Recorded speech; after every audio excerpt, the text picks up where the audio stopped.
You think you know Thor: The Dark World? Well, here's some things you may not have known about the 8th film in the Marvel Cinematic Universe. Return to yourselves, no further harm will come to you. You have my word. Very well, you do not have my word. The prop hammer that Thor uses is actually a hybrid of the one seen in the original film, as well as the one seen in the Avengers. It's about 10% larger than the original, and its leather working is changed to better match Thor's costume in the second film. Not to mention that there were about 30 different hammers made for the film. The master, or primary hammer, is made from aluminum, but was replicated in different materials and different weights. Included in the auxiliary hammers is a stunt, soft version, as well as the lovingly nicknamed Lit Hammer, which emits light when Thor summons lightning. Similarly, due to issues with Chris Hemsworth's ever-changing muscle mass due to his incessant and relentless exercise, he ended up having about 25 sets of armor and about 30 capes. However, costume designer Wendy Partridge wanted to avoid excess for the Dark World. Quote, "We did a lot with stretch leathers in the trousers so that we didn't have things like crotches that slip, which is a permanent leather trouser issue. So we try to use different products so that those things don't happen, and yet they still look amazing." It was this dedicated attention to detail that amounted to over 120 people working in the wardrobes alone at its peak, all tending to a whopping 1,500 costumes for all of the actors. I'm here at Stonehenge for what has been an interesting unfolding of events today. The police were called to the scene shortly after 11 a.m. this morning after a seemingly harmless rambler approached the area, then decided to strip naked and effectively terrorize tourists there with scientific equipment while shouting that he was trying to save them.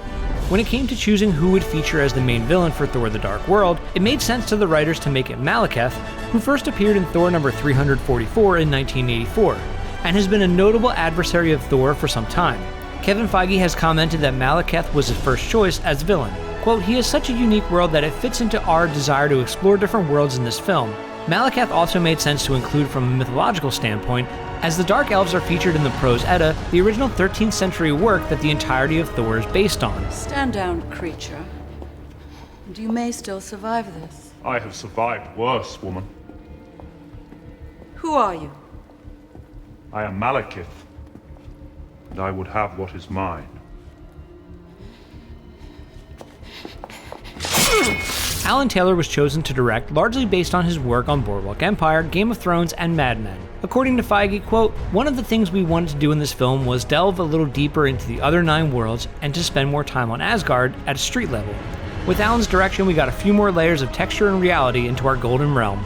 At the prospect of directing, Taylor was thrilled, though unfamiliar with the source material. Quote, "When I first came into Marvel and it was introduced to everybody, they delivered 3 tomes of the Thor universe on my desk, and I started thinking, oh god, that's a lot of homework.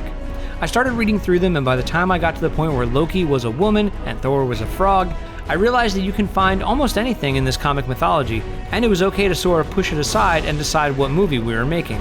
You need to take the next left. Who's he? He's my intern. You have an intern? Oh, yeah. Hello, Dr. Foster. It's a great honor to be working with you. When it came to designing the Dark Elves, the special effects makeup designer David White purposefully made them entirely matte. Even the Dark Elves' eyes were made to lose all shine to add to how eerie they really were. Taylor also asked White to make the eyes very big, which White notes as having been a particular challenge for him, as enlarged eyes are typically softening and doe-like. To achieve maximum creepiness, White kept the faces of the Dark Elves in a neutral pose. Since the Dark World was offering a more intimate view of Asgard than moviegoers had seen previously, Taylor wanted Asgard to feel very old and lived in. This was achieved by building expensive, extremely detailed sets that took advantage of natural light. The Streets of Asgard set is actually the largest set ever built for a Marvel movie and took about 4 months to build. It was intended to be implied through architecture of the set that this part of Asgard was much older than the rest of Asgard the viewers had seen. According to production designer Charles Wood, quote, "We wanted to mix in early architecture because as the city grows above us, it becomes more modern and futuristic." To achieve this, Wood and his team studied Roman, Gothic, Chinese, Islamic, and Byzantine architecture and really focused on atmosphere. The 9 realms travel within Yggdrasil, orbiting Midgard much the way your planets orbit the sun. And every 5,000 years, the worlds align perfectly, and we call this the Convergence. During this time, the borders between worlds become blurred. It's possible you found one of these points. Wood was also busy with building the coronation chamber featured in the film. The set took 20 weeks to build, and Wood purposefully avoided referencing or invoking any particular type of architecture. There were issues regarding how the elven ship would crash into it near the end of the film, and how it would be engineered in order for it to translate well on film. Wood also wanted the set to be massive and spectacular, quote, a space that dwarfed the people who were within it. And here's a bonus one. One of the most visually stunning scenes in the film was the concrete mixing truck suspended in midair. It was this scene that stood out as one of the most difficult for special effects supervisor Peter Corbold and his team. The mixer was set up on a motion control rig that revolved on a drum.